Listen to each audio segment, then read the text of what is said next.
universidades. Ella es directora de la Facultad de Economía Internacional en la Universidad Autónoma de Chihuahua. Es la primer mujer directora, pues son cargos que a veces es difícil de alcanzar. Pues vamos a ver un poquito de su experiencia, un poquito de su historia y ver que llegar a un punto a veces en donde tenemos que tomar decisiones, guiamos diferentes vidas, seguimos proyectos en un bien, a final de cuentas, por nuestra sociedad, por nuestra comunidad, no es sencillo. Y pues, Olinda, bienvenida. Sí, gracias por venir. ¿Por qué estudiaste números? ¿Qué te llamó la atención? Digo, yo soy doctor y digo, por eso me fui a medicina, para no ver números, y nos damos cuenta que números encontramos en todos lados. Pero el cuerpo es un organismo perfecto que tiene números por todos lados. No, bueno, pues muchas gracias por la invitación y con mucho gusto para compartirte un poco de lo que hacemos todos los días y lo que disfrutamos. Fíjate que yo estudié comercio internacional. Que en aquel entonces lo inicio en 1994, justo en el parteaguas de cuando México abre sus fronteras, ¿no? Con la firma del tratado de lo que en aquel entonces era el Tratado de Libre Comercio. Realmente era una carrera nueva. Yo sigo preguntándome cómo es que entré a estudiar una carrera que no tenía realmente nada. No se veía la proyección en ese momento. ¿No? Pero me aventuré en el área del comercio internacional porque yo visualizaba que había algo siempre más allá. Entonces yo siempre decía, tiene que haber algo más allá de lo que hacemos aquí todos los días. Se empezaba a hablar de globalización. A mí siempre me ha llamado mucho la atención. Entonces yo estudié comercio internacional por eso. También hay que reconocer, a mí me gustan mucho los números. Y mi padre es ingeniero mecánico electricista.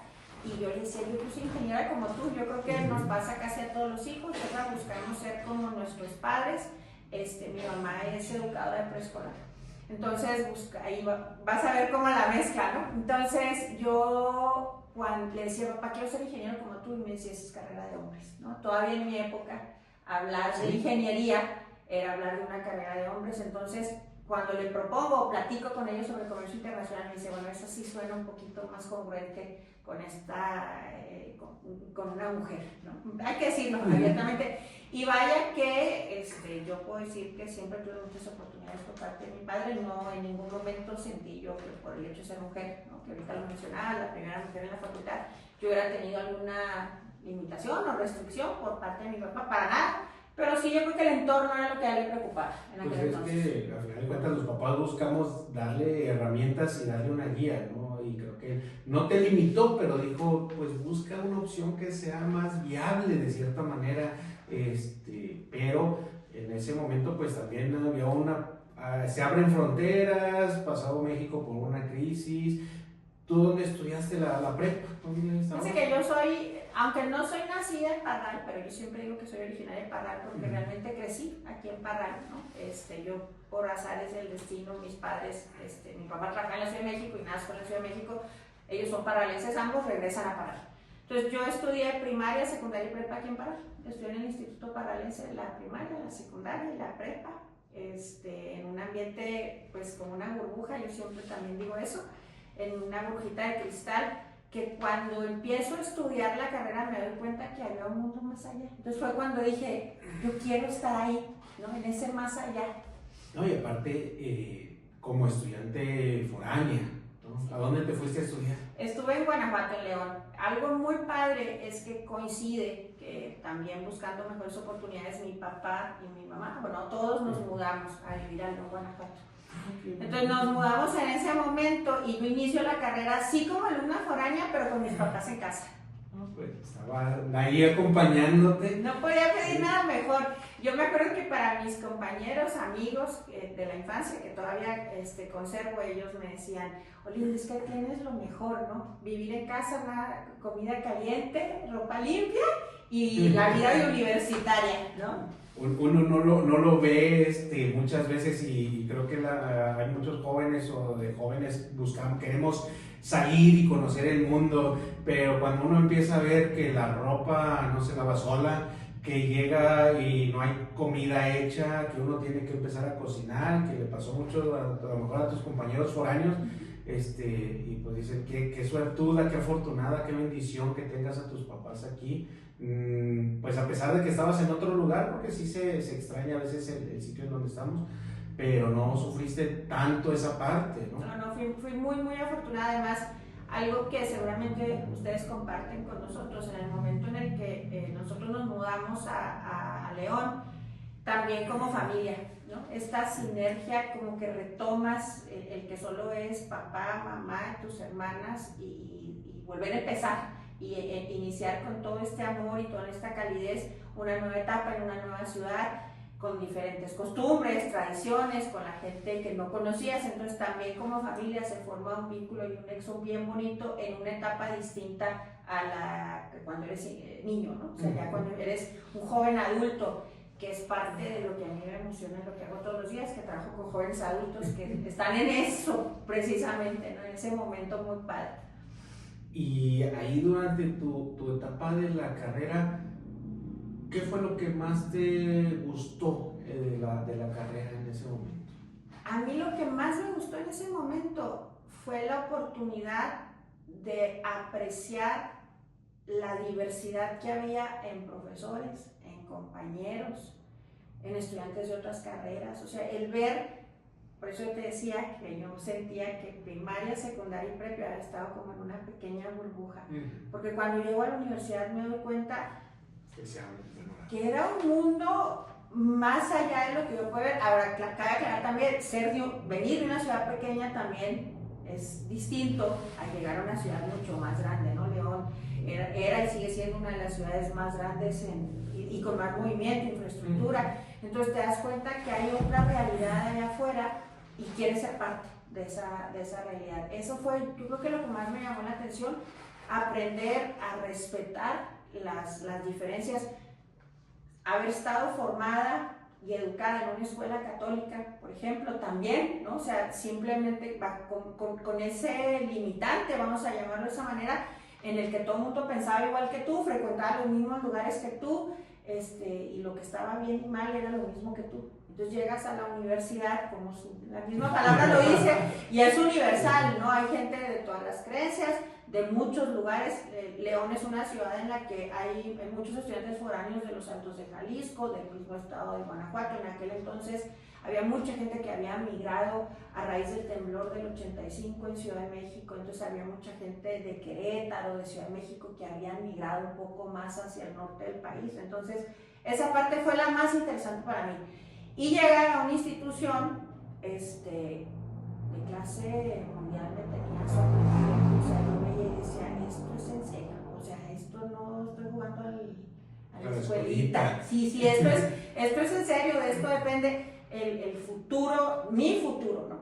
Algo que te voy a platicar una anécdota. Yo siempre fui muy platicadora en la escuela y nunca me caractericé por tener muy buena conducta. No era malcriada, ni contestona, ni rebelde, pero muy inquieta y muy platicadora. Entonces, cuando llego a la universidad, mis papás no me creían que yo estaba atenta en clase. Ellos decían, ¿no te habías estado como en la secundaria o en la prepa? Que me mandaban el sellito, el periquito. Incluso el día de la graduación de prepa, me dice la hermana en la graduación, que mis papás se morían de la pena, y ahora con ustedes una mención especial para una persona que tiene muy buen aprovechamiento, pero no le podemos dar mención honorífica porque no tiene el 10 limpio de conducta. Entonces yo llego a un lugar en el que me doy cuenta que es una habilidad. Que platicar no es malo. No, yo venía castigada, regañada de platicar, y me doy cuenta que la socialización viene a ser una parte fundamental. Entonces, yo recuerdo que mi papá me dijo, te voy a pagar un semestre, no podemos pagar más, y de ti depende que permanezcas en el TEC de Monterrey. Híjole, yo cuando lo vi, lo que te decía ahorita, como una institución de clase mundial, yo dije, yo aquí quiero seguir. Y pregunté, bueno, ¿y cómo le hace uno, no? para permanecer? Y recuerdo que la secretaria del departamento de becas me dijo, aquí necesitas que te conozcan. Bueno, pues me dijo 2 veces. Y como pez en el agua. O sea, me dediqué a socializar. en los diferentes departamentos, participo en los diferentes grupos estudiantiles y todo con ese objetivo, ¿no? de poder ser candidata a una beca y poder seguir estudiando lo que me había dado cuenta que sí me gustaba, en donde sí me había gustado y donde sí me había gustado. ¿Y alguna anécdota negativa? Algo que me dijeras, híjole, como que la escuela era casi perfecta, pero este puntito como que... ¿Qué te diría? El volver a empezar. O sea, el llegar a una ciudad donde no conoces a nadie, porque realmente éramos mi papá, mi mamá, mis hermanas y yo, y no conocer a nadie es complicado, o sea, es difícil, de ciertos momentos, aunque bueno, tienes esta fortaleza en la familia, hace falta los amigos, los buenos amigos, viniendo de amistades de primaria, secundaria y prepa, ¿no? Muy entrañables, que conoces a los papás de tus amigos, que te acercas a la casa con una familiaridad como si entraras a tu casa y llegas a una ciudad donde el primer trabajo en equipo te das cuenta que no te atienden como en tu casa. Sí, es distinto. Y aparte la sociedad en el centro del país, a mí nos ha tocado estar en distintos lugares, pero es gente muy bonita ya que te abren las puertas, pero tardan en hacerte parte de su núcleo social. Eso, híjoles, tarda un poquito, más desconfiado, más vienen de fueras, la cuestión de que qué intenciones traen, entonces muchas cosas de la ideología, pero una vez que abren las puertas ya también, yo creo que ya te vas dando cuenta de que dicen, bueno, pues ya soy parte de aquí, sí, ya te aceptan como tal. Y al graduarte, ¿qué siguió? Fíjense que yo concluí la carrera sin saber lo que seguía. Yo creo, no sé, yo lo veo a mis estudiantes y me doy cuenta que yo creo que como muchos, ¿no? Concluimos la carrera sin saber qué sigue, nos imaginamos un poco lo que nos gustaría hacer. Y antes de decirte qué hice, te voy a platicar por qué hice lo que hice. Cuando estaba a punto de graduarme, precisamente en agosto, yo me gradué en diciembre. En agosto mi hermana se va a intercambio a Estados Unidos a estudiar inglés. Y una semana antes de que ella se vaya, fallece mi abuelo. Mi papá la iba a llevar y me pide, ¿sabes qué? Yo me tengo que quedar aquí con tu mamá y necesito que tú vayas y a tu hermana, ¿no? O sea, ya está todo listo, ya se hizo el trámite y vamos a cenarnos el cambio de boleto para que tú vayas y la lleves. Yo llegué a la universidad y la persona que nos recibió en programas internacionales tenía una sonrisa que a la fecha me acuerdo de su mirada, hasta cerré los ojos porque me acuerdo de su expresión, me acuerdo cómo nos recibió, que en ese momento, un semestre antes de concluir, yo dije, quiero trabajar en una universidad. O sea, quiero marcar una diferencia en alguien que está buscando ser mejor a través del estudio, ¿no? En ese momento lo sentí. Entonces, cuando yo concluyo la carrera en diciembre, el día de la graduación, acababa ese semestre precisamente agosto-diciembre, iniciar el proceso del Tecnológico Monterrey de rediseño en sus programas educativos, aquel es el modelo educativo, ¿no? El cambio del modelo educativo, la misión hacia el 2000, hacia el año 2000, en aquel entonces se hablaba mucho del año 2000, te estoy hablando del 98. Entonces el TEC está así, formó un equipo, o estaba formando un equipo precisamente para esa transición que estaba buscando. Y el día de la graduación se acercó un maestro al que tenía el gusto de conocer, pero nunca había sido mi maestro. Y me invitó y me dijo, oye, yo estoy liderando el proyecto del nuevo modelo educativo aquí en el campus de León y me gustaría que formaras parte del equipo. A mí me sorprendió mucho porque yo no lo conocía. Sabía quién era porque era directivo, pero nunca fue mi maestro, nunca tuve ningún proyecto o algo con él. Entonces dije, me dice, estás muy bien recomendada por tus profesores. Él era el área de ingeniería, entonces yo estaba en el área administrativa, no coincidíamos en clase. En aquel entonces no se hablaba de multidisciplinariedad y transversalidad como se habla ahora, ¿no? Eras especialista en tu área. Entonces, él me invita y yo me fui de vacaciones de Navidad y dije, pues ya esperaremos a ver qué pasa. Tuve un par de entrevistas en el área precisamente de comercio exterior, una empresa que se dedicaba a hacer el hilo para los cinturones de seguridad. y tuve otra entrevista de trabajo en una empresa que se dedicaba a las tejas, hacía tejas y estaba iniciando con el proceso de exportación, ¿no? En aquel entonces estaban buscando a alguien. Pero a mí algo me dijo, las tejas siempre van a ser tejas, el hilo de cinturones de seguridad siempre va a ser hilo de seguridad, está mucho más interesante trabajar con personas, ¿no? Entonces yo me animé por iniciar a trabajar en el TEC, a pesar de que todo el mundo me decía que no era lo que debía de hacer. ¿Cuál era la recomendación de tus papás? Sí, no, fíjate que no de mis papás. En esa etapa de la vida creo yo que quienes son tus principales críticos son tus compañeros, tus iguales. O sea, cuando llegas a esa edad de los 20 y tantos, ya no son papá y mamá, ya son tus iguales. Entonces me decían, no, Linda, alumna destacada, hablas inglés, has viajado, conoces un tema que eres de las primeras generaciones en esta área de comercio internacional. ¿Qué vas a hacer en el TEC? ¿No? O sea, ¿qué vas a hacer ahí? ¿Por qué no te vas a una empresa? Muy pocas mujeres, en ese entonces no había realmente, muy pocas mujeres en puestos administrativos para que marques y vayas siendo pionera. Pero te digo, yo la realidad es que no me veía trabajando con cosas, con personas, sino con personas. Entonces, esa fue la razón, y la otra razón fue de a mí me gusta estudiar, ¿no? Yo siempre le digo, a mí me gusta estudiar, y el TEC me ofreció una beca para la maestría, ¿no? Entonces, una beca 100%. Las dos cosas. Cuando haces números, prácticamente el sueldo fuera de la universidad y al interior de la universidad era prácticamente lo mismo, y en un área. Y un buen amigo de mi papá, entonces fueron los iguales, pero no fueron mis papás, fue un buen amigo de mis papás que me dijo algo que vuelvo al comentario de mi papá cuando estaba yo estudiando y por qué elegí comercio internacional. Me dijo, Linda, el mundo no está preparado todavía para las mujeres. Elige una forma de vida en el que sea más de mujeres.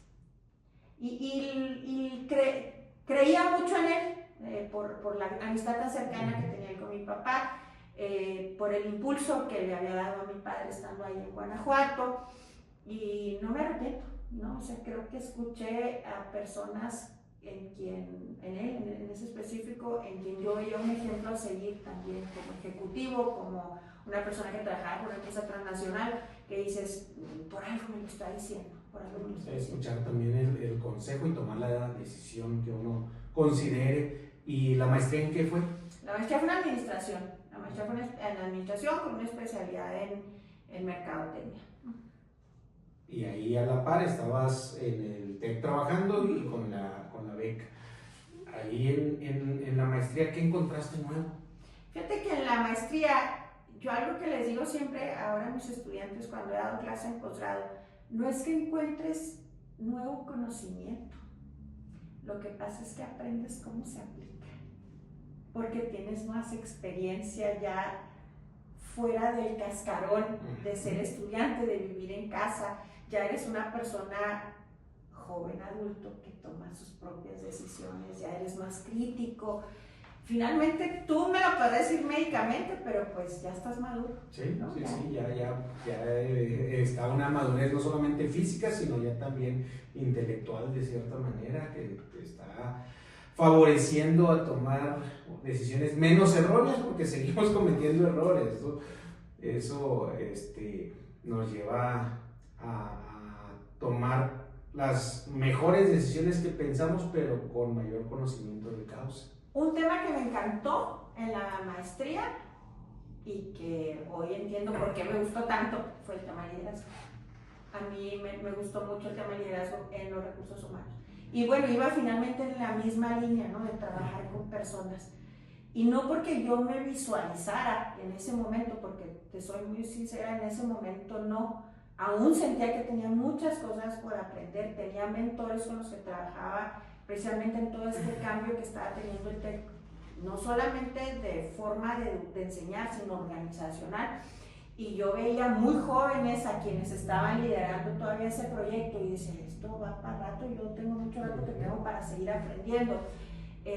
Pero sí los veía y sí decía, yo algún día sí aspiro, ¿no? A poder dirigir un proyecto que tenga una gran relevancia para una institución. O sea, sí, en ese momento me acuerdo que estudiando ahí la maestría es como que empiezas porque ya tenías compañeros, ahora sí, que estaban trabajando fuera de la universidad, de diferentes edades, porque en la universidad generalmente todos tus compañeros son de la misma edad, más o menos tenemos las mismas inquietudes, casi todos vivimos con los papás, tenemos el apoyo económico de papá y mamá, pero ya en la maestría...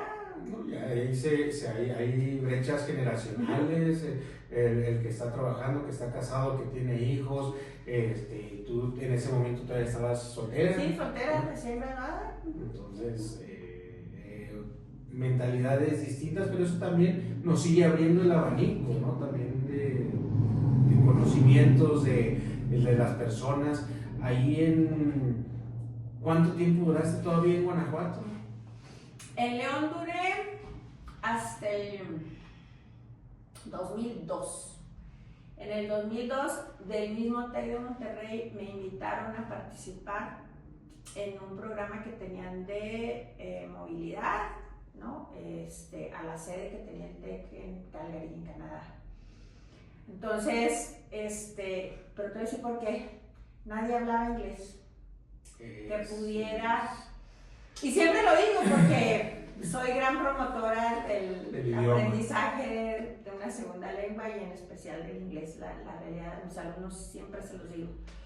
Sí nos hace falta un segundo idioma. Es una limitante dentro de nuestra cultura, lo traemos tatuado el rechazo a una segunda lengua, a pesar de que uno de los idiomas más difíciles de aprender es el español, pero culturalmente nos negamos, no le vemos la importancia hasta que de repente pasan las oportunidades y no podemos levantar la mano porque no tenemos esa herramienta. Sí. Yo siempre que tengo oportunidad lo digo, pues se lo digo abiertamente. Había profesores con más experiencia en aquel entonces, había profesores con más años trabajando para el TEC de Monterrey en aquel entonces, y fui la única que pude levantar la mano porque podía dar una clase de inglés, ¿no? O sea, porque podía dar una clase de inglés. Sí, entonces yo siempre les digo, no es solamente defenderte en el idioma, sino poderte desenvolver. Y entonces tenía sentido en ese momento lo que yo había estudiado en la carrera, ¿no? Esto de la globalización, esos conceptos que eran novedosos en aquel entonces, que si la globalización, decía, claro, ¿cómo te vas a comunicar con los demás? Pues con un idioma universal. Fecha, a pesar de las herramientas que hay, es importante saberlo utilizar, o sea, no nada más, como dices, aprender lo básico, sino saber desenvolverse en el idioma. Sí, la verdad es que yo siempre le atribuyo sí la formación, ¿no? Sí el apoyo de tus amigos, de tu familia sobre todo, pero sí al final las habilidades, ¿no? Y eso que te hace diferente. Yo siempre hago mucho hincapié a mis alumnos, les digo, ese sello distintivo que tú tienes para ofrecer, que puede ser algo tan sencillo que tú pensarías que todo el mundo tiene. Yo lo pensaba, ¿no? Porque yo tuve la fortuna de aprenderlo desde niña, no me di cuenta, sí, para mí fue transparente. Entonces cuando me di cuenta que se volteó para todos lados y que era la única que podía levantar la mano, dije, válgame, todo pagado en el extranjero. El sueño de cualquier estudiante de negocios internacionales, comercio exterior, comercio internacional de la época, que te paguen por ir a vivir al extranjero y trabajar en lo que te gusta. Aplicar el conocimiento. Fue lo primero que me dijeron aquellos amigos, que sí eran mis amigos y siguen siendo, que decían, ¿por qué vas a estudiar? ¿Por qué vas a trabajar para el TEC? Fueron los primeros que me dijeron, oh, Linda, en un periodo tan corto estás logrando lo que todos soñábamos, que te paguen por vivir en el extranjero. ¿No? Y rebasaste por medio de una herramienta del idioma a gente que a lo mejor tenía una currícula mejor, pero no cubría ese requisito. Y ese requisito era indispensable. Sí, para poderte desenvolver en un país de habla inglesa, pues necesitabas hablar inglés, no había de otra. ¿Ya cuánto tiempo duraste? Duré casi 4 años. Recibíamos grupos de estudiantes semestralmente de preparatoria, tercero, cuarto y quinto semestre, ¿no? De segundo, de casi tercer año, ahí al final no, porque hacían a graduar.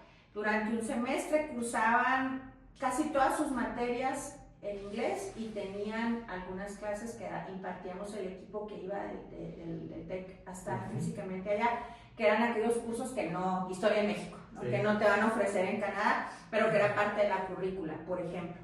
Entonces, además de recibir a los estudiantes, pues organizábamos toda su estancia allá durante un semestre, actividades extraacadémicas, las visitas, cuidarlos en la noche en residencias, enseñarlos a tomar el camión, a ir al supermercado porque vivían en departamentos. Fue una experiencia para mí. Mis hijos que no me escuchen decir esto, porque siempre que lo digo se enojan, pero si yo pudiera regresar el tiempo, esa etapa en mi vida sería la que yo volvería. Es una etapa en la que, y creo que fue porque logré el punto de la realización personal y profesional. En ese momento, con ese trabajo, con lo que soñé. Por eso te decía que era importante platicarte antes de este semestre, antes de que empecé a trabajar. Hice finalmente lo que vi haciendo aquella persona que recibió a mi hermana en la oficina de programas internacionales, ¿no? O sea, decía, esto es justo lo que quiero.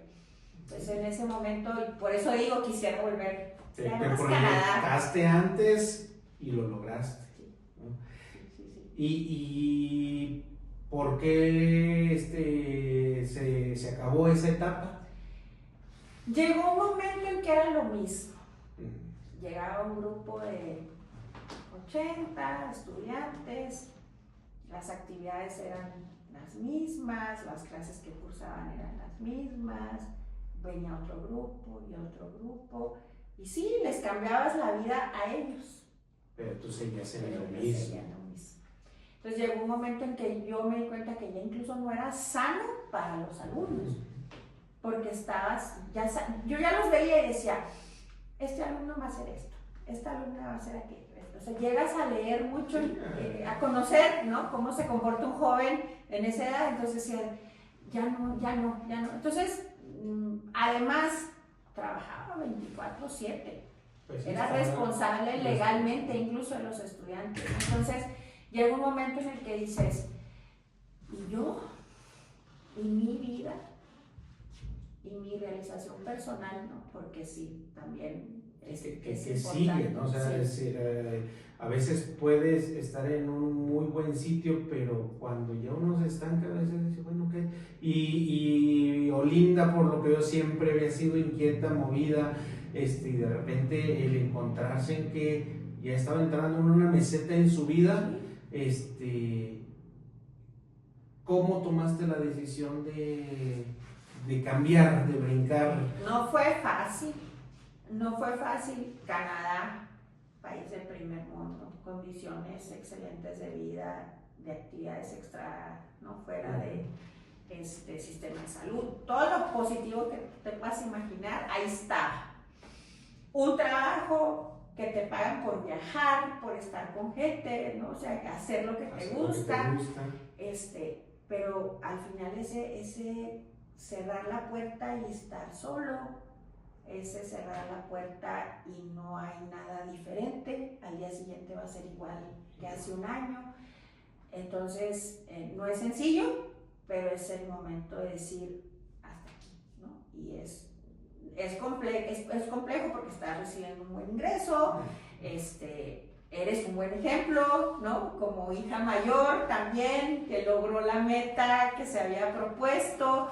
Tus amigos tienen esa expectativa de la única del grupo que estuvo viviendo en el extranjero.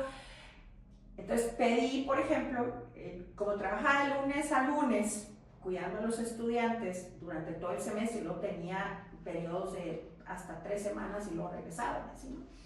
Pedí la posibilidad de que mi trabajo fuera de lunes a viernes y que me dejaran tener una vida. Un espacio para ti. Sábado y domingo.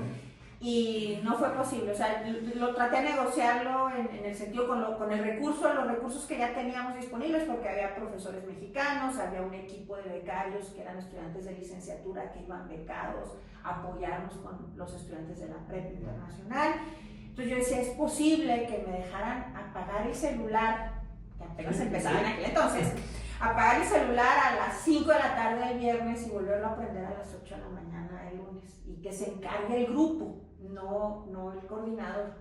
Y dijeron que no, que finalmente recaía sobre la coordinación esa responsabilidad, y fue el momento en el que, pues así como inició, terminó, ¿no? O sea, tan contentos y tan amigos como siempre. Yo siempre digo así, ¿no? Tan contentos y tan amigos como siempre, porque pues con muy buen sabor de boca, con muy buenos resultados que tuvimos en esos casi 4 años, con muchas experiencias, con muy buenos amigos que todavía conservo en Canadá, porque pues prácticamente vivía en la universidad, ahí estaba todo el día, toda la semana, ahí vivíamos, conocía a los cocineros, conocía a los de seguridad, conocía a todos los profesores, sí, era mi espacio, ¿no? Ahí, ¿Y de Canadá para dónde?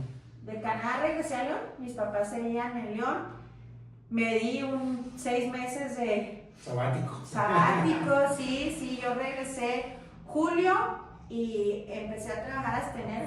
¿Sabático buscando, sabático descansando, sabático o qué planeaste en ese? Descansando. Dijiste, estaba muy cansada. Me había entregado por completo a mi trabajo, a los estudiantes, y lo que te decía es que venían ellos un semestre y se iban, entonces era volver a empezar. Ibas armando esa relación de amistad, de cercanía, y se rompía la burbuja, y luego venían otra vez. otros, entonces te desgastas. Entonces yo sí, de verdad sí fueron 6 meses de apapacho, estuve en mi casa, comía rico, con mis papás, con mis hermanas, con mis amigos, o sea, pero también es difícil volver y darte cuenta que tú cambiaste. Sí, ya no era la hija de familia, ya no, ya pues de ser totalmente independiente a regresar a la casa con las reglas de la casa, ¿no? Me imagino, o sea, ya ahí...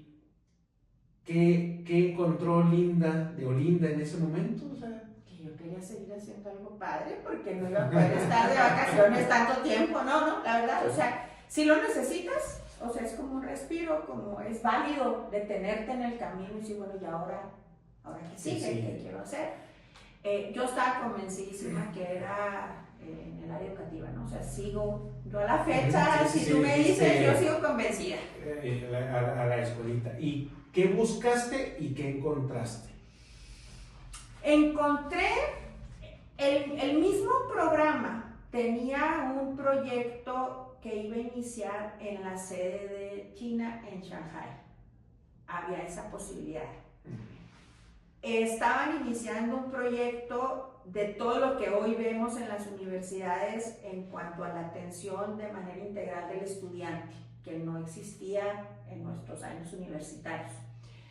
Y tenía una amiga que había abierto una escuela secundaria y prepa y había posibilidades de inversión ahí con ella como negocio.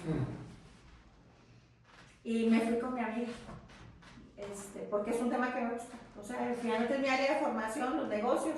Entonces dije, qué padre poder en un mediano, largo plazo invertir junto con ella y su esposo en esta escuela, ¿no? En ese proyecto, en algo que nos gusta. La secundaria no es mi especialidad, me fue muy complicado trabajar con jóvenes de secundaria, es como niños muy grandes, son niños muy grandes. Yo trabajo muy gusto con los chavos en la prepa, sobre todo en la universidad, ¿no? O sea, lo disfruto mucho, pero fue complicada esa parte, entonces me fui por acá. Y tratar de hacer una aportación ahí en una escuela privada, visto como negocio. Entonces sí vista la educación como negocio y no funcionó. O sea, no, el proyecto... Pero no funcionó el proyecto, a la larga yo no tuve nada que ver con eso, pero es que apareció Mauricio, ahora mi esposo, ¿no? O sea, ¿Él lo conociste en Guanajuato? No, Mauricio es el hermano de mi mejor amiga desde que estábamos en primaria. O sea, lo reencontré, ¿no? Entonces, pues ese proyecto no funcionó porque me encontré otra cosa. ¿En dónde te lo reencuentras? ¿A dónde te buscó? Porque Oye, ¿dónde se reencontraron? ¿Quieres que te cuente esa historia? Es muy padre porque yo siempre la cuento con mucha emoción además. Nunca perdimos contacto a través del correo electrónico en aquel entonces, ¿no? Yo siempre platicaba, era de mi lista de distribución a la que les platicaba lo que estaba haciendo yo en Canadá. Y él siempre me contestaba, siempre me contestaba. Y cuando regreso, les mando el mismo mensaje a todos esos amigos, ¿no? Donde les digo, oigan, ¿qué creen? Ya regresé a Ya, México. ya regreso, ¿no? Ya voy de regreso, se acabó esta etapa. Y me empiezan a preguntar qué cuál es, y él fue el primero en contestar. No se me olvida que fue el primero en contestar.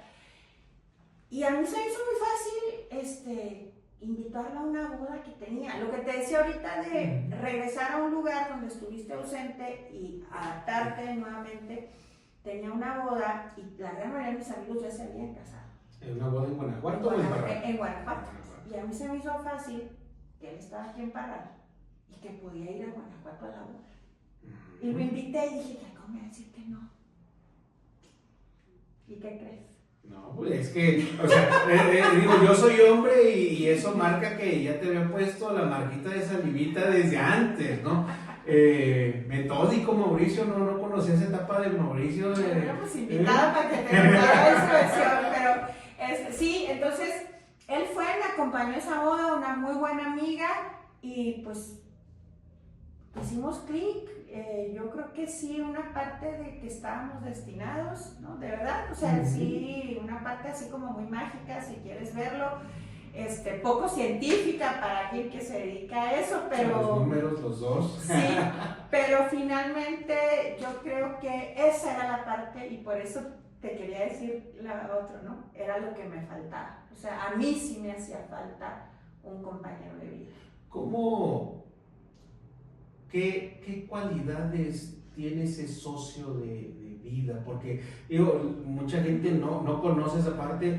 Algo que yo admiro de ustedes como pareja es que infunden valores, que tienen una familia bonita, que no descuidan la parte familiar por la parte profesional, y creo que es bien difícil encontrar ese equilibrio, pero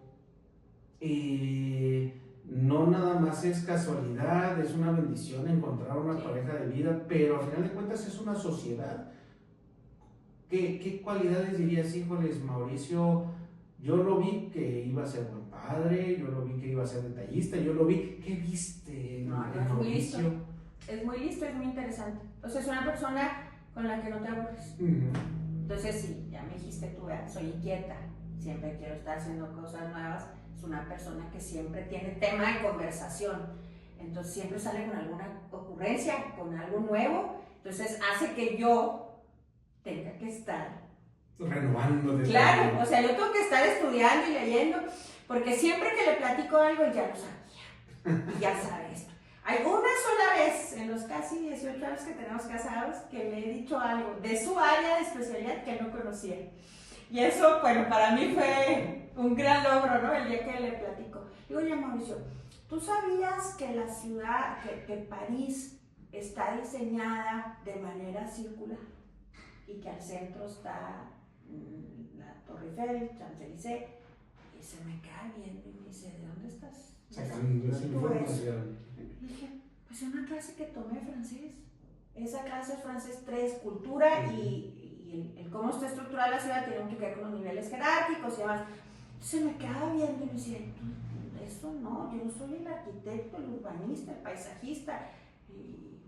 Y luego siempre ha dicho, me dice, hablas con tanta seguridad que te lo creo. Me dice, ¿me has de estar contando? No le digo, no, te lo juro que no. Entonces ya después regreso y me dice, oye, ¿es cierto eso que me dijiste? Digo, por fin. ¿Ya lo investigó? Claro que investigó, o sea, por fin. Le dije, te pude ganar una donde tú no me dijeras, sí, ya había leído esto y esto y esto. Y yo, creí que había llegado yo con una novedad, ¿no? Sí, entonces es una persona muy inteligente. La realidad es que yo nunca pensé en él como padre, en él como compañero. Era realmente primero, en ese momento de mi vida, era como ese compañero de vida. Y creo que eso es lo que nos ha funcionado. Sí, que se siguen retando, ¿no? O sea, se siguen sosteniendo esa parte de crecimiento. Y yo veo que los dos,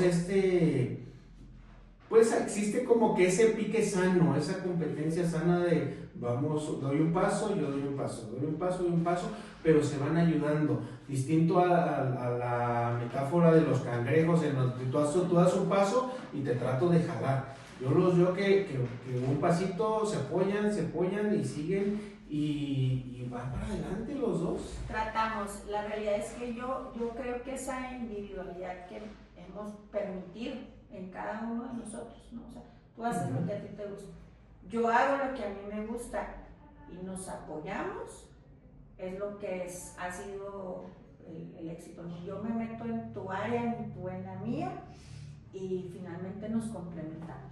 Y de ahí, ¿por qué te roba de regreso a Parral? Porque él estaba viviendo aquí. Yo juré nunca regresar. No, pero tú te lo pudiste haber robado a Guanajuato. Él no quiso. Es que Parral tiene un no sé qué, tú me lo podrás decir, tú ya me lo dijiste, que el agua, ¿no? El agua de Parral. Entonces, sí, no, él no quería moverse a Parral, él lo sabe y el mundo lo sabe, ¿no? Yo siempre quise salir de Parral y no regresar. Sin embargo, bueno, aquí está mi pareja, mi familia, mi razón de ser, y entonces decides hacer algo por tu comunidad, ¿no? No se vale estar Sí, estar estancado, no hacer nada.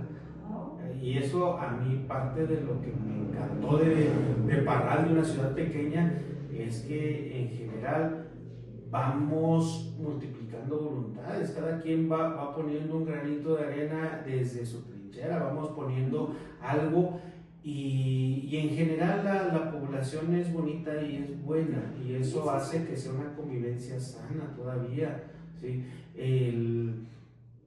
Que digo, de todas maneras, él dice, no se iba a mudar, pero fue por ti. Metódico, sí, metódico. Y él, ¿cómo te plantea de decirte, vámonos, regrésate a Parral conmigo, ¿no? O sea, porque pues Sí, no así. puede beber, así. No, así, o sea, yo te estoy diciendo que regreso en julio. Él en diciembre me propone que nos casemos. ¿Cuándo fue la boda? No de ustedes, a la que En agosto. En agosto. Y al siguiente agosto nos casamos. Él sabía lo que quería. Él dijo, yo me la llevo de regreso. Sí. Y yo acepté. Ya no hay vuelta atrás. No, sí, o sea, finalmente tenía muchos años de conocerlo, a él, a su familia. Compartíamos muchos valores, muchas formas de pensar. Realmente fue muy transparente, como muy sencillo, como no fue una transición. Exacto. Pero nadie ha dicho que es fácil vivir en pareja, ¿no? También eso siempre lo aclaro, ¿no? O sea, es complicado compartir el día a día con una persona que al final de cuentas es totalmente distinta a ti. Y más que las dos personas tienen su carácter, las dos personas son exitosas, las dos personas son, a final de cuentas, es una conquista, como dice, es una competencia bonita, una competencia sana, pero ahí, ¿en dónde fue la boda? ¿En Guanajuato o en Parral? No, en León, ahí nos casamos en León, finalmente. Yo le decía, ¿no? Mis papás viven en León, mi casa materna está en León, yo quiero salir muy tradicional de la casa de papá y mamá. Yo creo que otro elemento importante que a nosotros, yo siempre lo digo, y porque trabajo con mucha gente joven, a nosotros nos funcionó casarnos después de los 30. El haber hecho todo lo que hicimos previamente cada uno de nosotros hizo que finalmente comprendiéramos que ahí era donde queríamos estar, ¿no? O sea, yo no me imagino que hubiese sido antes con este espíritu inquieto que tengo yo, probablemente no. ¿Me explico? O sea, sí necesitábamos esa individualidad, forjar esa individualidad para poderla compartir. Yo siempre lo digo. Una madurez intelectual y una plenitud profesional de cierta manera, eso pues creo que marca mucho la diferencia también. y seguir creciendo, seguir motivándose, o sea, al final de cuentas, ¿cómo es el regreso a Parral? Porque ya te encuentras otro Parral también, ¿no? Me encuentro otro Parral, sin mis amigos, algunos que sí se quedaron aquí en Parral, un Parral diferente al que yo me acordaba como hija de familia, en el que entonces sí tienes que venir a hacer algo, ¿no? O sea, no es lo mismo cuando todo el mundo hace algo por ti, tu única tarea es ir a la escuela y regresar a casa, ¿no? Y juntarte con los amigos, ir a jugar, no sé. Y te das cuenta que hay muchas cosas por hacer, ¿no? O sea, que había oportunidades para desarrollar. Yo encuentro un Parral, en aquel entonces que yo me fui, uno solo de mis compañeros de la prepa se quedó a estudiar aquí en la universidad. En aquel entonces iniciaba el campus de la UACH en Parral. Ya estaba la facultad de enfermería por ahí, ya estaba la facultad de Jota también. O sea, ya había esos inicios, pero no estaba consolidado. Cuando regreso ya estaba consolidado, ¿no? Entonces una de las razones por las que mi papá migra es precisamente por darnos una mejor oportunidad para estudiar. Entonces, yo recuerdo que regreso y en aquel entonces digo, bueno, la oportunidad que hay es la universidad. Distinto, que fue las cosas que más trabajo me costaron, a venir acostumbrada a trabajar para una universidad privada y llegar a una universidad pública. Es otro mundo. Es totalmente opuesto, pero me acerqué luego, dije, yo sé hacer esto, ¿no? O sea, yo sé que puedo hacer esto bien, que puedo hacer algo por los demás, aquí está, ¿no? Me pongo a disposición. Realmente, no había muchas oportunidades, me ofrecieron clases de inglés, claro, una vez más, me vuelve a abrir la puerta el inglés, con un sueldo que la verdad gastaba más en gasolina, ¿no? En ir a dar mis clases de inglés que lo que ganaba, pero al final de cuentas me llena, o sea, a mí me llenaba y darme cuenta que con lo que sabes y si lo compartes, le marcas la diferencia. A mí eso me llena mucho, mucho, mucho, mucho. Y es que no nada más es dar la materia, sino le ponemos nuestro sello, marcamos vidas, conocemos personas y a la vuelta de la esquina a mí me llena ver a mis estudiantes graduados, o sea, eso es algo que yo veo parte de mí en ellos, no sé si a ti te pasa. Sí, es como, esas semillitas sí dejas y luego es muy gratificante ver que algo de lo que tú con mucho cariño compartiste, marcó para bien y esa persona a su vez está haciendo un bien más adelante, ¿no? Esa parte es como la que me llena mucho. Entonces así fue como inicié. Yo inicié en la universidad dando unas cuantas horas en la clase de inglés. ¿Por qué inglés? No me costaba trabajo, no tenía que estudiar, llegaba y impartía un tema que conocía, que dominaba, venía de haberlo practicado casi 4 años día y noche, era fácil, ¿no? Entonces decía, bueno, lo que me pagan no lo hago por eso, sí dejo, pero también hace falta, ¿no? Sí, o sea, también trabaja uno porque... También por el ingreso, claro. Darnos nuestros gustitos y eso... ¿Cuánto duró la fase de teacher y luego qué materia o qué te ofrecieron? Justo, empecé con la materia con 2. Empecé con desarrollo emprendedor y en la licenciatura y fue cuando se abre la maestría que hace a que la Escuela de Economía se convierta en Facultad de Economía, es esa maestría de Economía Empresarial. Y ahí impartí una clase de mercadotecnia. Entonces, esas 2 materias tuve que dedicarles mucho tiempo, sí, preparaba mucho material, pero gracias a ese esfuerzo, a esa dedicación, a dedicarle tiempo por el mismo ingreso, ¿no? Me valió precisamente la plaza de tiempo completo, porque ese parteaguas de la Escuela de Economía en Facultad de Economía y una nueva carrera que fue la de Negocios Internacionales es cuando se asigna presupuesto de la SEP precisamente, o de la federación, vamos a llamarlo así, para que se abran nuevas oportunidades y nuevas plazas. Entonces, una vez más, el área de especialidad novedosa, seguía siendo novedosa en la región, no había la carrera de negocios internacionales.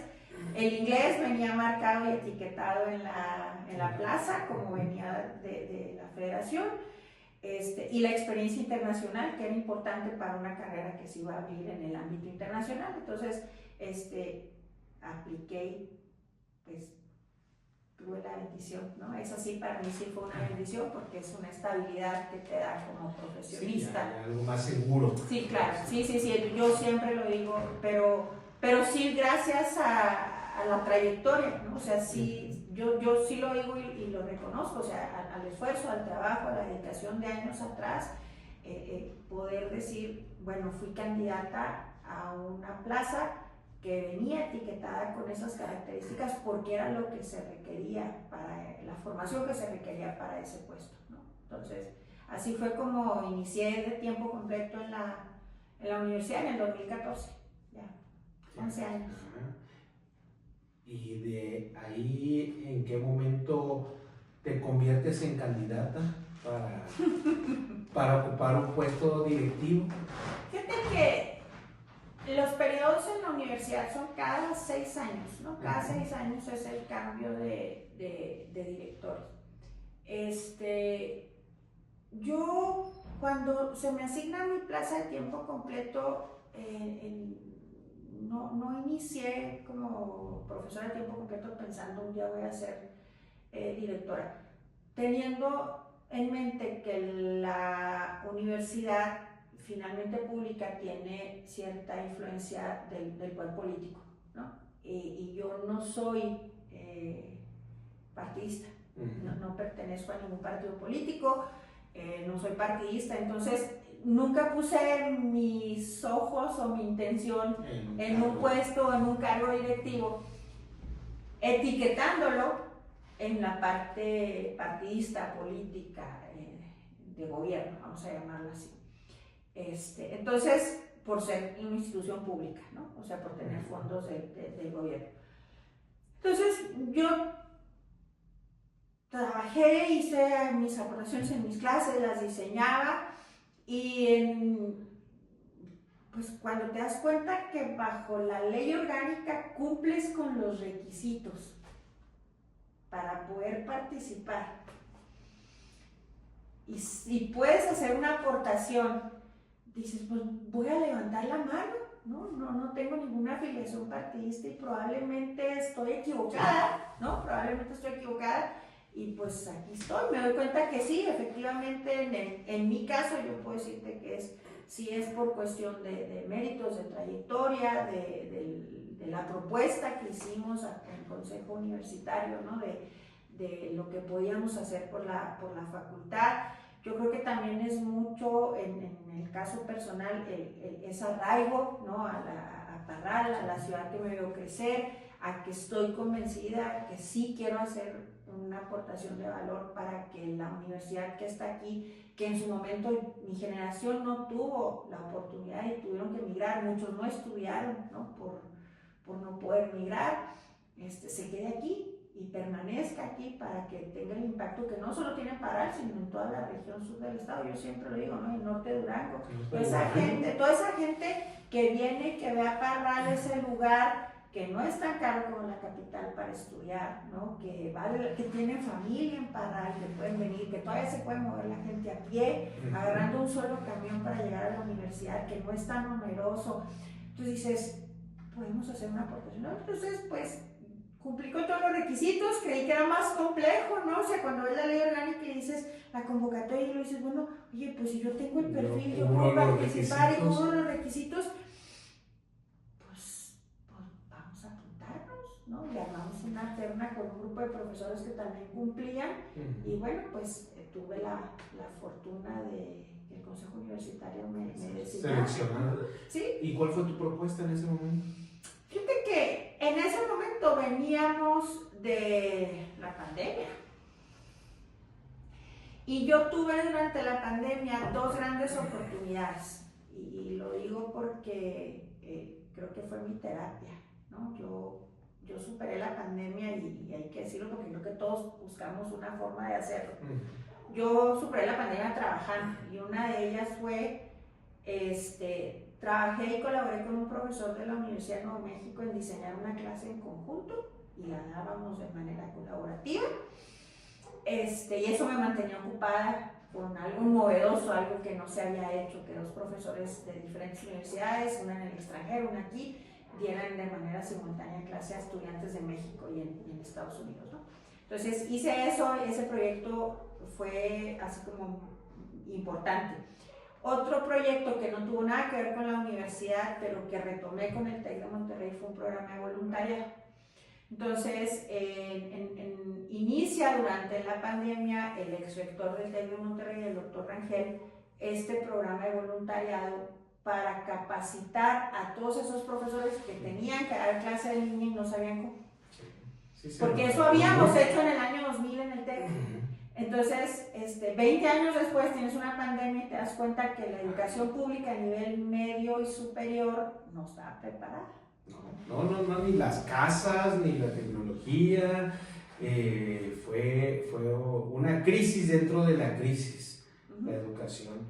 Y mucha gente como tú que apoyó en capacitar, creo que eso fueron piezas claves para que siguiera rodando la rueda de la educación, de nuestros tiempos quizá en donde teníamos que ir a la biblioteca, en donde el internet era obligado a tener un cable y una conexión en donde empezó a sonar, ¿no? Y de repente tener el internet inalámbrico en la mano, el poder del conocimiento del mundo, pero pues ya el hecho de que dos jóvenes estuvieran estudiando, 3 en una casa, 4 en una casa, pues se hizo complejo desde la casa, los maestros, mantener la atención, porque al final de cuentas eso de mantenerle la atención a los alumnos, para mí fue muy complejo. En medicina, los mismos maestros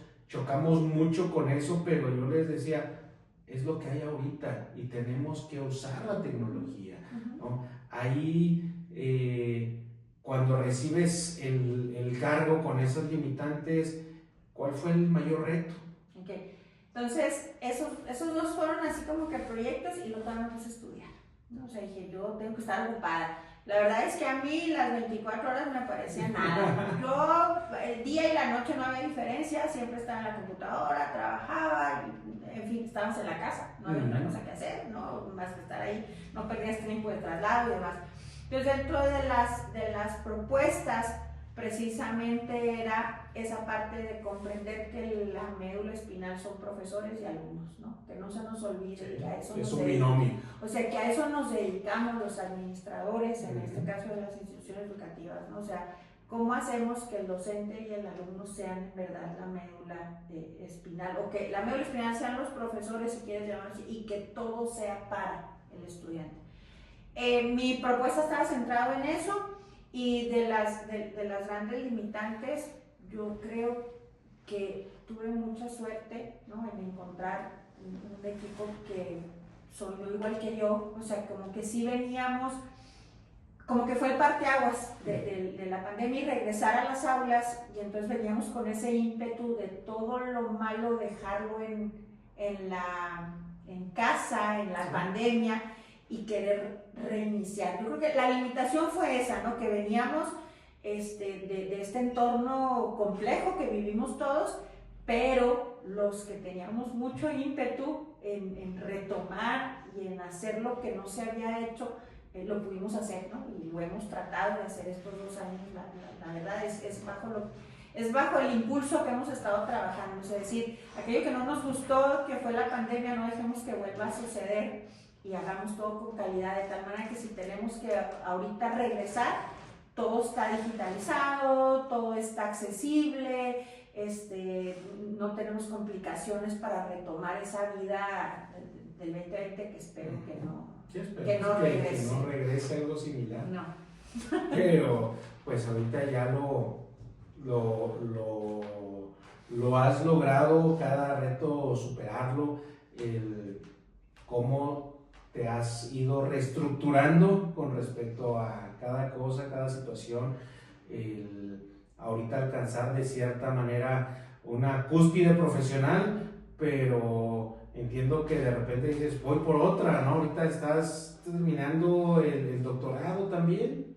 Ya terminé, estoy terminando la tesis, en eso estoy ahí un poquito, precisamente el cargo mismo hace que sea complicado, tengo un año más para concluirla, entonces estoy ahí despacito, ¿no? Trabajando en esa parte, pero siempre hay cosas que puedes hacer por los demás, o sea, siempre hay algo que puedes hacer por aquellos que te rodean. Yo siempre les digo a mis compañeros en la universidad, digo, finalmente nosotros estamos aquí y siempre tenemos que pensar cómo te hubiera gustado a ti que fuera tu graduación, cómo te hubiera gustado a ti que te atendieran cuando vinieras a pedir tu título, cómo te hubiera gustado a ti que te trataran cuando vienes a pedir una constancia de estudios, cómo te hubiera gustado a ti que te atendieran el día que no te quedó el horario de clases como tú lo quisiste, ¿no? Trabajamos mucho en esa parte de la empatía, ¿no? Yo generalmente estos últimos 2 años y medio, casi 2 años y medio es lo que les digo, la empatía así, vista como cómo me gustaría que me trataran a mí, ¿no? En ese sentido, con esa primera parte. Y la otra es que lo que haces todos los días tiene que ser capaz de inspirar a otros. O sea, lo que tú haces, alguien tiene que decir, yo algún día quiero estar sentado ahí, ¿no? ¿Por qué? Porque finalmente somos generaciones. Y en el servicio público, que es algo que he aprendido, pues no somos eternos. No, y también ver que los estudiantes o los que siguen vean que no eres un extraterrestre, o sea, has hecho cosas. Yo le pongo el ejemplo de que uno va cargando tabiques y llega el momento en donde de repente esa carga ya no se vuelve tan pesada porque dices, bueno, ok, con los tabiques que tengo puedo construir una barda, un castillo, una casa o una universidad, ¿no? Uno decide qué hacer, pero para eso tiene que tener una cantidad de tabiques que le alcance. A veces dice una gente, no, pues yo nada más traigo 2 tabiquitos, ¿qué puedo hacer? Pues también no te alcanza para mucho, ¿no? Sí, a lo mejor sí, a lo mejor ver a través de una barda, ¿no? Pero no nos alcanza a veces para mucho el verte que te sigues preparando, que tus estudiantes hablan bien, ¿no? Esa parte, ser docente, pero yo pienso que el alumno no aprende del maestro que no admira, y veo que a ti te admiran muchos alumnos, el ver que eres una mujer que se ha ido formando, que ha ido escalando, pero de cierta manera por medio de una trayectoria sólida, ¿no? El formar a la par, paralelamente, una familia, ¿no? Que eso también es complejo, ¿no? Que sigue siendo mamá también. Todos los días es la única posición que no dejo de hacer, ¿no? O sea, todos los días, y sí es muy, muy complicado, o sea, y tiene mucho que ver con la formación. O sea, yo sigo viniendo de una familia tradicional, donde la mamá guarda el rol fundamental, ¿no? Donde yo llegaba a mi casa y olía rico a comida, ¿no? Tenía la ropa limpia. La mamá era la encargada del hogar. Entonces, quieras que no, ese peso del ejemplo de mi madre, a quien naturalmente admiro, ¿no? Lo tengo sobre los hombros y algunas veces hay culpabilidad también, ¿no? En ese sentido, y lo digo y siempre lo digo abiertamente, ¿no? O sea, ¿por qué? Porque mis alumnos se ríen mucho cuando les pongo el ejemplo de la sopita instantánea de Knorr y la sopita de fideo, ¿no? O sea, qué esperanzas que mi mamá me hubiera hecho una sopa instantánea con verduras congeladas, ¿no? Y yo curo mi delito de ser una mamá que trabaja con una sopita instantánea poniéndole verdura fresca para no sentirme tan culpable, ¿no? Entonces, pero creo que a la par los hijos van aprendiendo y rompiendo paradigmas que hoy observamos que realmente la mujer puede desempeñarse en un rol profesional y no necesariamente solo puede ser cuidadora, ¿no? O sea, y que papá no solamente es proveedor, que papá puede ser cuidador y que mamá puede ser proveedora, ¿no? Y eso finalmente creo que es pues mi fuente de inspiración. Yo quiero que mis hijos rompan con esos patrones que sí nos han hecho mucho daño, ¿no? O sea, el que sobre el peso del varón recaiga ser el proveedor del hogar, ser feo, fuerte, formal, ¿no? Sí. O sea, de verdad, no quiero que mi hijo se sienta deprimido y frustrado por no poder proveer, ¿no? Y por tener que apoyarse, ¿no? Como probablemente en nuestra generación está etiquetado el éxito, la masculinidad y demás. Entonces, para mí es pues mi fuente de inspiración todos los días que vean que una mamá sale, trabaja, compra, papá te lleva, cocina, entre todos limpiamos la casa, no es exclusivo de porque eres la mujer o tú eres el hombre y te toca hacer esto, ¿no? O sea, es simplemente porque somos un equipo y convivimos y vivimos bajo el mismo techo, ¿no? Entonces, esa experiencia de vida para mis hijos es la que a mí me inspira todos los días, ¿no? Todos los días yo digo, es eso, y la realidad soy una mujer de mucha fe. Yo todos los días me encomiendo a Dios, ¿no? Y le digo, hoy Señor, ¿a quién puedo hacerle un bien? ¿No? Que a través de esa puerta entre alguien que salga mejor de como entró. Sí. Porque por eso estoy aquí, ¿no? O sea, yo sí creo en el servicio desde el punto de vista cristiano, como tal, y que ayuda a los demás. Soy una mujer de mucha fe y sé que estoy en el lugar donde estoy, sí, por mérito, por el trabajo, pero también porque alguien me va a pedir cuentas algún día por esos talentos, ¿no? Que me puso, que he desarrollado, pero que también son parte de mi esencia y que sí creo que es para servicio de los demás, ¿no? Y que alguien me va a pedir cuentas por esos talentos. Y hay gente que a veces dice, oye, ¿para qué haces tanto si no vas a cambiar a la sociedad? Yo les digo, yo que toque una vida con eso, ¿sí? Para esa persona puede que hagamos la diferencia. Y si es uno al día, si es uno al mes, si es uno al mes ya son 12. Pero no, una vida, cambiar una vida es cambiar una familia y ya son otros 5, ya son otros 3, ya son otros 4. Y eso a mí me llena. Creo que una de las cosas por las que cogí Parral fue porque al final de cuentas me sentía acogido, me sentía en confianza, pero también sentí que es un nicho importante donde podemos interactuar con las demás personas sin que lo vean de manera desconfiada, ¿no? Aquí mucha gente ayuda por ayudar y yo he recibido ayuda. Mi compañera de vida, pues ella también estamos en la misma frecuencia y me siguen todas mis loqueras y dice, pues vamos a darle, o sea, no por obtener una remuneración, ¿no? Sabemos que el dar clases a veces es mal pagado, pero buscamos dejar esa semillita en otras personas, porque al final de cuentas, por ejemplo, en mi profesión, yo que doy clases de medicina, digo, mis estudiantes van a ser mis doctores cuando sea viejito, van a ser los doctores que ven a mis nietos, van a ser los doctores que a lo mejor si yo falto, atiendan a mi esposa en su último aliento, y qué padre que digan, bueno, usted es la esposa de mi maestro, claro, ¿no? Sí, yo sí pienso todos los días, digo, a mí me dará mucho gusto que seas tú el que un día estés en esta universidad, dirigiendo esta universidad, cuando mis hijos, mis nietos pasen por estas aulas y seas tú quien cambie la vida de ellos, ¿no? Para bien, a como las necesidades que hay en ese momento en el entorno, claro, ¿no? Si es hasta por conveniencia.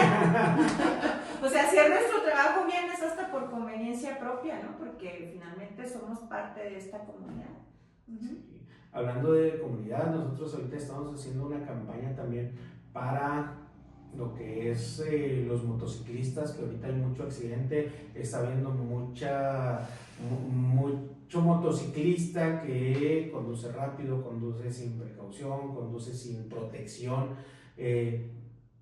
Esto, pues ya casi para concluir, ¿qué consejo le darías a los motociclistas que están ahorita accidentándose? El casco. se para proteja. empezar. O sea, protegerse. A mí me encanta ver en la facultad los estudiantes que estacionan sus motos y dejan en el pasillo el casco con la certeza que nadie más se lo va a llevar. Eso me encanta. No sé si lo ves en la facultad de medicina también, pero es muy padre ver que dejan el casco en el pasillo. Eso habla muy bien de ellos.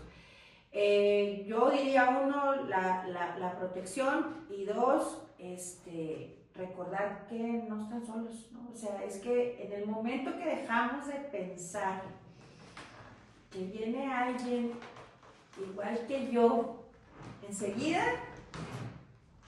no, o sea, creo que tengo paso libre, no, o sea, viene alguien más igual que yo y probablemente viene también apurado, también preocupado, también, ¿no? Entonces, simplemente como voltear a ver al otro, o sea, voltear a ver al otro, darte cuenta que no estás solo, que va circulando por esto, respetar nuestros reglamentos de tránsito existen, están, no los respetamos. Y antes que los motociclistas me preocupan los cinturones en los vehículos y los niños sin cinturón de seguridad. Veo muchos, ¿no? Y eso me espanta porque los accidentes infantiles también automovilísticos son terribles, ¿no? Entonces, yo diría, respetemos tan simple, ¿no? Ponte tu cinturón de seguridad, ponte tu protección en el casco. Con esto creo que empezamos y damos un paso, ¿no? Y el segundo es acuérdate que alguien viene al lado tuyo. O sea, acuérdate que alguien más está circulando en la calle contigo. Ya, es el bien común, es simplemente ver al otro, ¿no? O sea, voltear a ver al otro. Si todos volteáramos. Para Olinda, ¿qué significado le daría a la frase multiplicando voluntades? Si sumas, son 2. Si multiplicas, son 4. O sea, se va haciendo exponencial, más rápido, más personas, o sea, multiplicar finalmente es tener mayor impacto. Y yo creo que en eso compartimos, ¿no? En que lo que hacemos todos los días queremos que tenga, sí, impacto en uno, como bien lo decíamos ahorita, ¿no? Con una persona que impactemos, pero sabemos que se multiplica porque esa persona está en un entorno. Y ese entorno va a ser mejor gracias a esta persona que lleva una aportación de valor, ¿no? Entonces, para mí eso significa multiplicar, ¿no? Y voluntades, pues la suma de dos o más. Si tú pudieras, tuvieras un momento para despedirte de alguien que esté o que no esté, ¿qué le dirías en este momento? Que dijeras, ya sea que tú fueras a faltar, que el Creador, que Dios te dijera, Olinda, tienes 3 minutos para despedirte de alguien, ¿qué consejo le dejarías, qué le dirías a esa persona? Lo que siempre digo es, disfruta tu vida, ¿no? Disfruta tu vida, finalmente eres tú quien la diseña.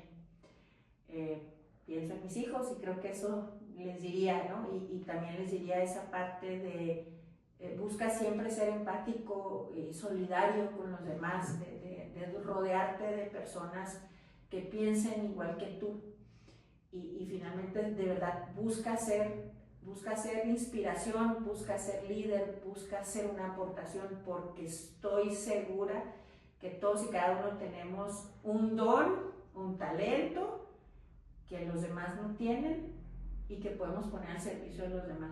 Y eso creo que multiplica, ¿no? Eso, si pudiera decirle, pienso en mis hijos, ¿no? Y eso sería lo que les diría, para que finalmente puedas voltear atrás y decir qué contento estoy con lo que hice, porque yo el día de hoy, si fuese mi despedida, yo sí me voy muy contenta. Excelente, ¿no? Pues gracias a Dios. El último, ya para despedirnos, en el ejército, cuando nos graduamos de paracaidistas o de fuerzas especiales, nos dan lo que es un emblema, nos llevamos una insignia.